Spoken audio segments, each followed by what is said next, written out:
So I'm gonna glue a full-tang today, the superior way to make a knife. And first things first, I'm gonna clean everything, clean the pins, and then fill all the relief holes with epoxy.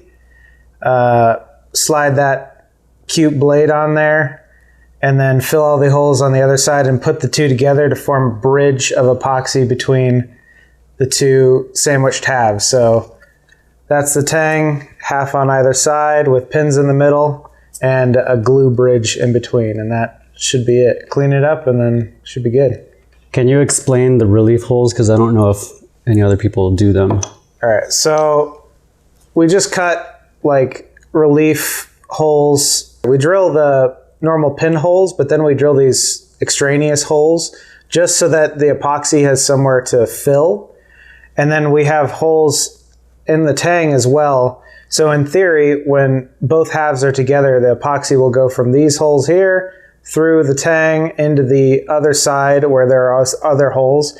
And basically it's just adding a lot of surface area for the epoxy to bind to so that we get a stronger fitment. Yeah, because in the past I haven't been doing such a good job with that, and some handles have peeled away. So this creates a really strong bond, and that is for weaklings who are going to cut a piece of meat and the knife's just going to slide out of the handle. I did a much cooler version of scratching the tang and handle material, just again for kind of a slightly mechanical fit and to add surface area so that there's a better adhesion between the tang and the handle material. And then also I have two different types of pins that kind of go along the same lines. We have the smooth pin, which is for indexing. That makes it so that the both pieces of handle line up correctly with the tang. But we also have a threaded pin, and that's, again, another attempt at just really strengthening the bond between the two halves. So that threaded pin goes in one side through the tang into the other side, and then the threading hopefully will add another mechanical kind of adherence. We really bend over backwards on the full-tang side of the table to make sure our knife stays together, whereas they're just fucking loosey-goosey over on that end. We use a reamer on the smooth pins just to make sure our fit is as good as it can possibly be, because we've had some issues with the tang kind of, if the hole isn't really perfect, it kind of slides around in the when you're trying to fit it together. So when you glue it, you'll have like a piece of steel sticking proud of the handle because there was too much slop for the pin. Why do we do that? Do what? Just to make it feel better? The chamfers on the tang and the... Oh, yeah. Yeah, so that goes back to the point on doing the tight fit at first. So if you just grind everything flush and get it nice and finished, then things move and you get that harsh step between the scale and the tang. So we don't really want that. We want a nice kind of just eased fit. And so we have to get them tight during the fitment so you can finish everything before gluing. So then when you finish it, there's minimum handwork that goes into doing these. So then between the tang... Yeah. You've never had it go well. Anyways, ideally, between the tang and the scales, there should be this little tiny chamfer so that if things move, you get a nice transition. It doesn't feel harsh. All right, so I got them all clean, all the individual pieces. I used acetone first, just to get a lot of the crap off, and then denatured alcohol to get the acetone like dry residue off. And then now I'm going to mix my 2-part epoxy. We have a hardener and a, what is this? Irritant. No. Yeah, we have a resin and a hardener. hardener, resin. Mix 2 of those equal parts. Equal parts weight. We didn't always do that, remember? Yeah, I mean equal weight. What? I'm just saying, we used to not have a scale and we mixed them just by visually. Oh yeah, don't do that. Yeah, don't do that. It has to be pretty precise. Right, they get gummy if it's not correct. Yeah, so first things first, I'm going to fill those, mix it all up, and then start filling each individual little hole.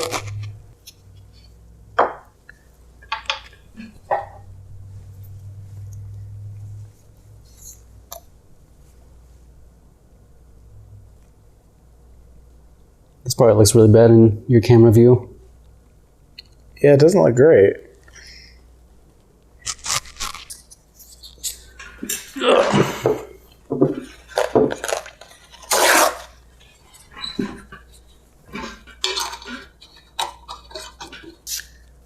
It's probably not enough, but I mixed a bunch.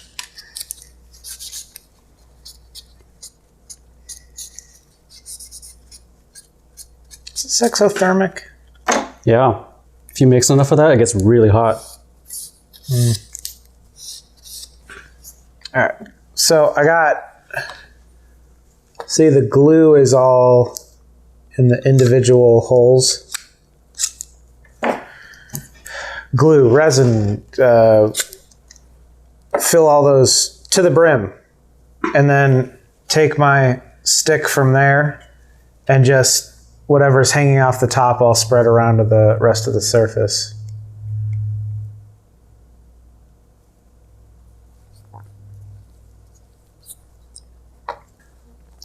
Little stick or a toothpick is good for the pinholes.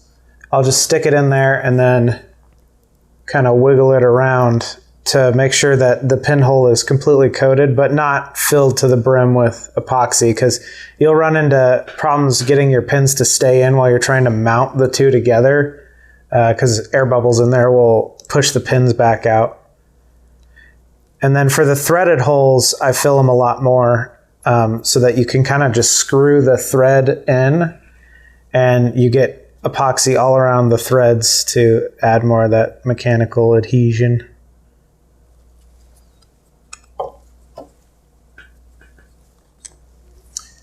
For the smooth pins, just rub them on your epoxied surface to coat them before inserting them into their homes.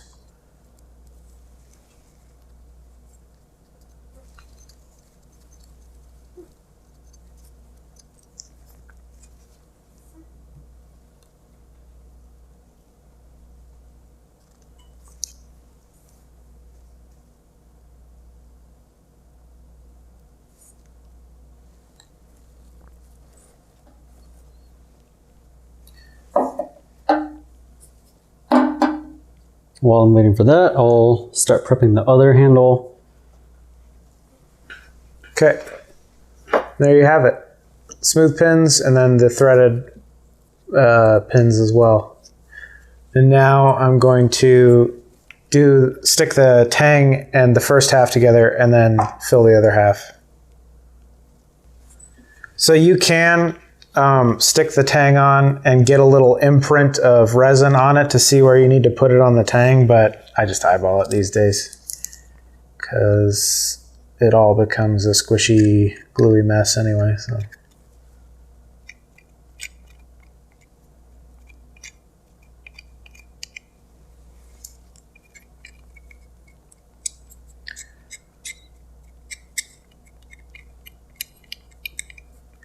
Cool thing with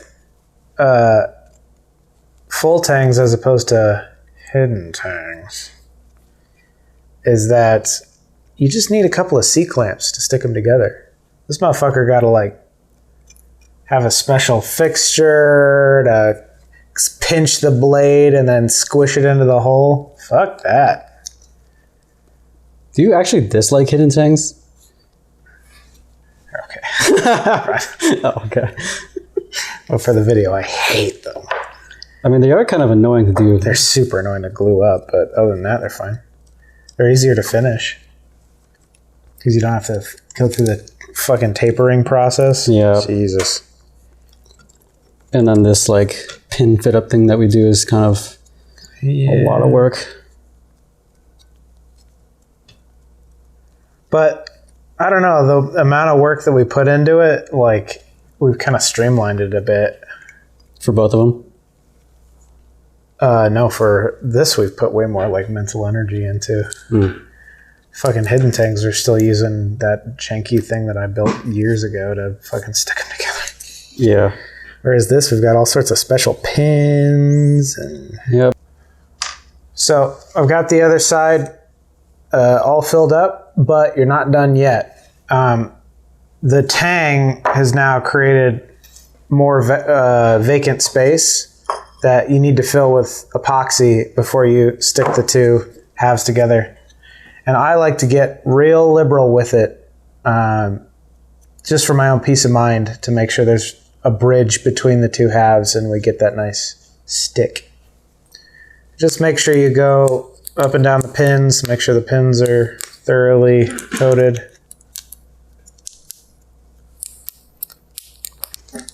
Tang holes filled. All the holes are filled. Run down the street, filling holes.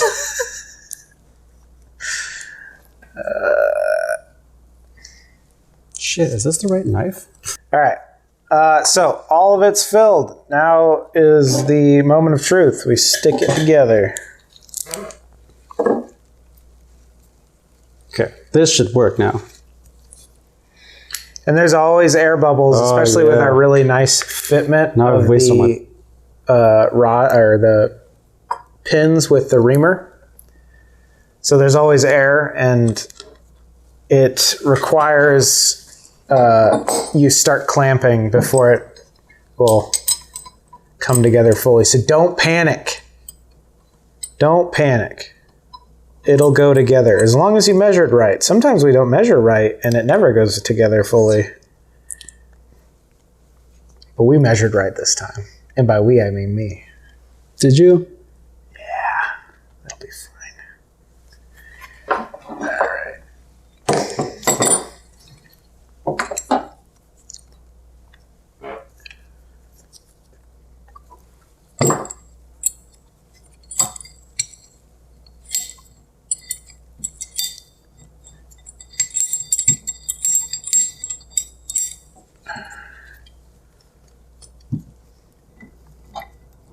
This should get them pretty hot.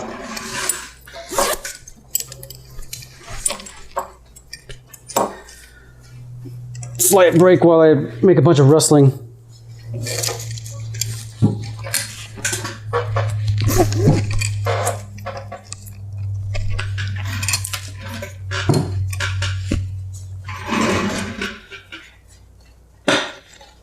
This one goes to this one.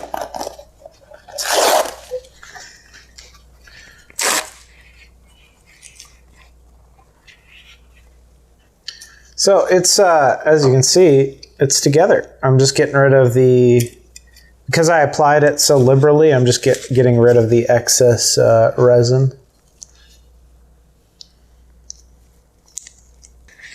And then once you get the excess epoxy off, you really want to check to see if both your halves went together properly. A couple of worry spots are if you have any sort of geometry in the front, you want to wipe along there and then check it into the light so that you don't see any gaps between that. See that sharp edge there and the actual steel itself, because that just, you know, makes your work look a little shoddy. And really this whole process is pretty painless if you prep everything well to start. Yep.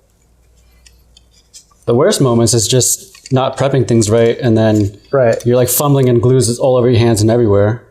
Like I was talking about earlier with not measuring the pins properly, that's a nightmare.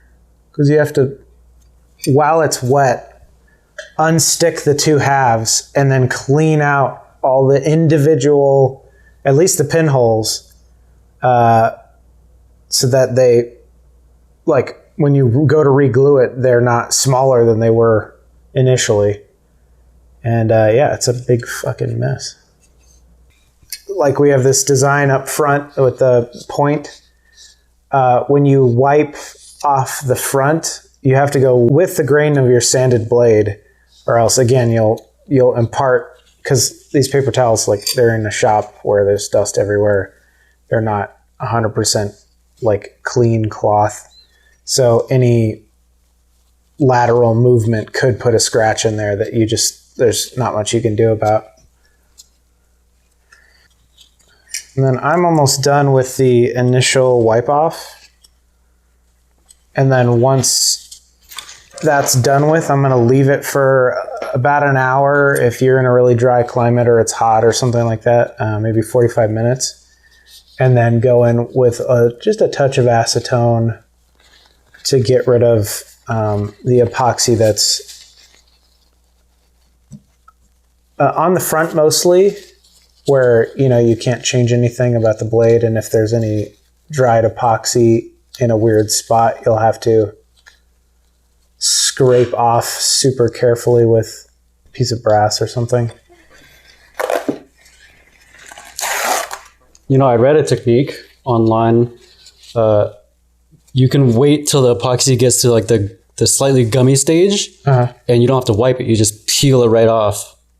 Oh, really? Yeah. We've never done that because I feel like we would forget, and then all of a sudden you have this huge, gigantic mess. It's true. There have been times where we forget to clean off blades, and then we take a brass chisel and scrape I've taken off. a toothpick before, and it's actually worked pretty good. Yeah.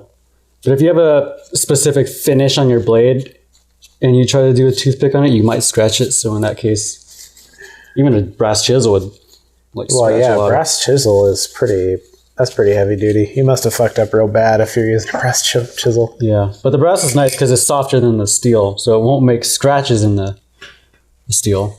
Another thing to note too is that when you leave it for that hour between wipes, it will leak a little bit more epoxy out, and you just have to account for that, or at least not be surprised by it.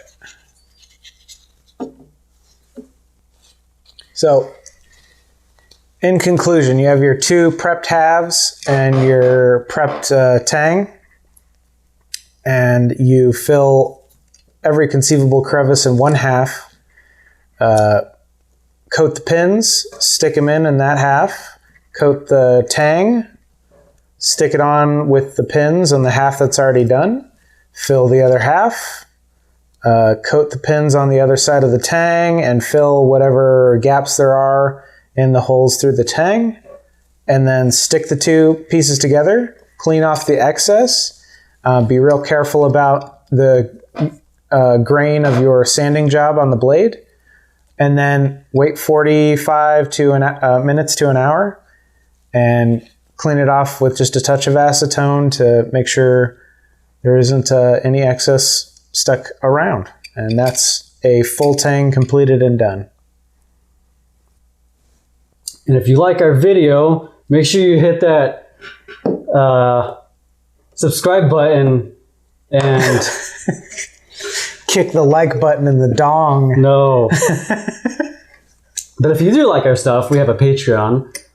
There's a Discord server on there. There's some extra videos that we do, like uncut stuff. Like we'll have an uncut version of this. Leave a comment, hashtag full-tang-gang, and tell Hidden Tangs to suck a big ween.